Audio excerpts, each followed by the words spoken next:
Friday, 5 Eastern, breakout players of the 2021 season. It's an NHL Tonight special. Dano alongside.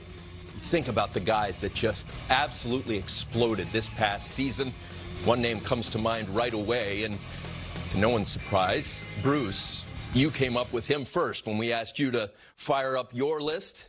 Adam Fox, the Norris Trophy winner. Well, I guess that tells you it all. It tells it all when he's the Norris Trophy winner. But I mean, here's a guy that, boy, points-wise, just making the power play go, making the Rangers a better team. Sorry, you know, Ryan Donato told me that watch out for this guy. He's going to be great because his dad had him at Harvard, and so I've always been watching Adam Fox, and man, he's just at the tip of the iceberg. I think he's going to get better and better.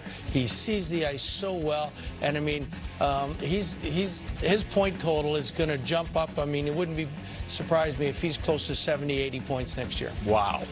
It's tough to follow up a Norris campaign, but based on what you just said, sounds like it won't be that difficult for Adam Fox. It certainly didn't look tough at all playing in the National Hockey League this past season for Jakob Chychrun.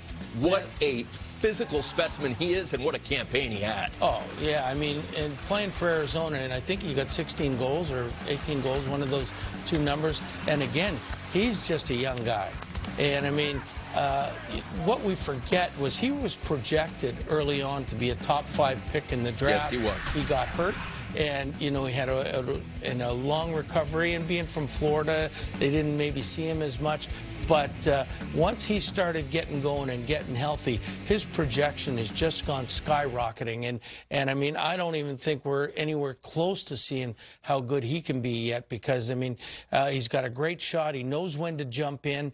And, I mean, he's going to be leaned on an awful lot by Arizona now that they've lost 3/4 of their defense to help them win games. So, I mean, but a great year, and I want to see his next contract. How about Joel Eriksson Ek?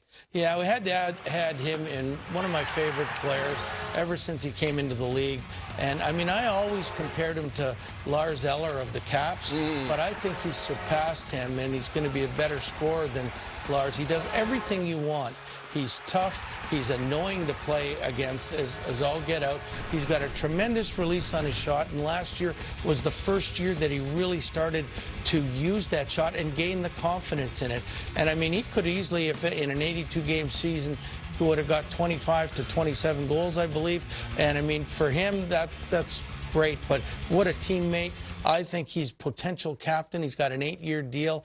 I mean, Spurge is going to retire at some point. But, I mean, this is the kind of guy that you want to lead your team. Kirill Kaprizov cast a mighty long shadow, but his numbers were impressive. How about projecting into the future this upcoming season? Give us a breakout player. Well, there's a lot of players you could call on, I mean, I think, in this. But, I mean, I'm looking at the last 20 games of last year, and Lafreniere from the Rangers, I think, is going to be the guy. I mean, there was so much pressure on him at the beginning of the year. I don't think he was playing like he can play.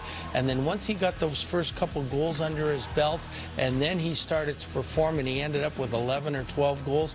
And I think now he's going to become, with that first year over, that pressure gone, he's going to become the player that I think the Rangers thought they were getting when they luckily got that first pick in the draft 2 years ago. To follow up on your point and reinforce it, 7 points in his last 9 games of the season.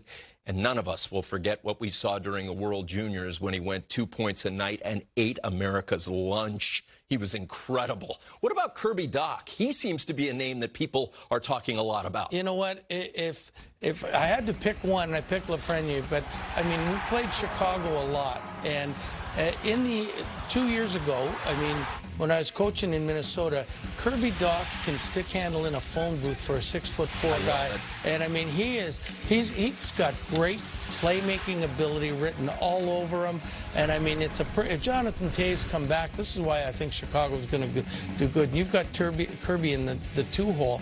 I think he's going to be really good. I just hope he doesn't get hurt and he gets to show off how good he can be, because I think this guy is a real gem. What a compliment. Stick handling in a phone booth. 5 points in his last 6 games.